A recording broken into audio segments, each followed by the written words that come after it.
আবৃত্তি করতেছি বরিশালী আঞ্চলিক কবিতা। কবিতার নাম আম পরি দিমু।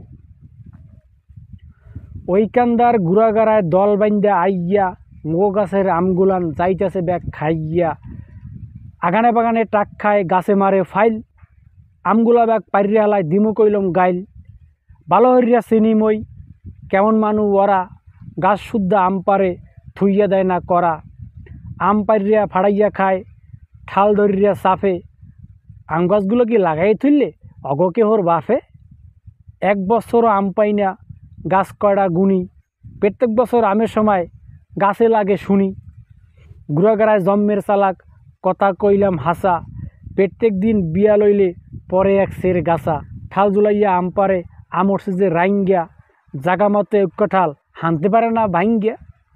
সেদিন শুনছি ওই বাড়ির কারে জানি বোলায়, গাছে উড্ডা ঠাল ভাঙ্গিয়া পড়ছে বলে কোলায়। একটু একটু গুড়াগাড়া কম্মের জানি ভাম, মনে যায় সোফার মারিয়া খাওয়াইয়া দি আম। কাকপক্ষিতে জেডু খায়, হেডু সইছে গায়, গুড়াগাড়ায় গা শুদ্ধা আম পাইরিয়া খায়। এইবারে কথা কই, কথা কগ্গা সাক্কা, ঢিলা লইয়া পলাইয়া থাকমু, দেখলি মারমু পাক্কা। সুপ্রিয় দর্শক শ্রোতা, এই যে কথাটি বলেছে যে আম পরি দেব, বিশেষ করে এটা একটা মজার ঘটনা, কিন্তু মজাটা এমন বেশি করে ফেলা যেটা আসলে মালিকের ক্ষতি হয়ে যায়। দেখবেন কেউ কেউ হয়তো আম গাছ আছে, তার অনেকগুলো আম হয়ে গেছে, বাচ্চারা নিয়ে খাবে, পোলাপান বা ওরা নিয়ে খাওয়া সমস্যা নাই, কিন্তু ওরা করে কি গাছ শুধু সব পাইরে ফেলায়। এটা কিন্তু অন্যায়। মজা চলে একটা দুটো তুই নিয়ে খা, সমস্যা নেই। ওরা করে কি বেশিগুলো বাইরে নিয়ে যায় আম, এটা ঠিক না। এই যে সময়টা আসলে আমাদের এগুলো উচিত যে পরিহার করা বা এই কাজগুলো না করা, যাতে মালিকের বেশি ক্ষতি না হয়ে যায়।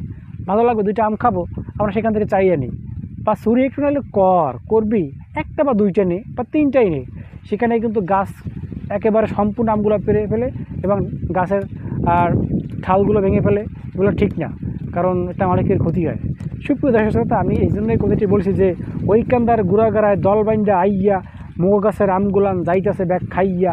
আগানে বাগানে টাক খায়, গাছে মারে ফাইল, আমগুলা ব্যাগ পাইরিয়ালায় দিমু কইলম গাইল।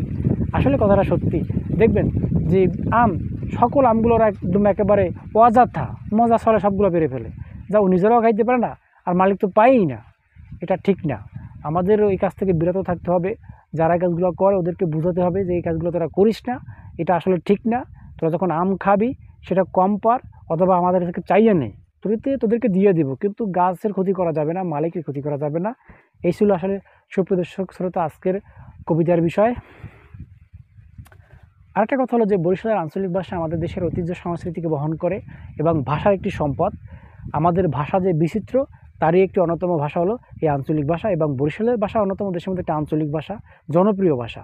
এই ভাষায় কবিতা বলা একটা মজাই অন্যরকম। আর আমি তো ভাষাটা অন্যভাবেই আপনাদের মাঝে একেবারে উপস্থাপন করতেছি আপনাদের ভালো লাগার জন্য।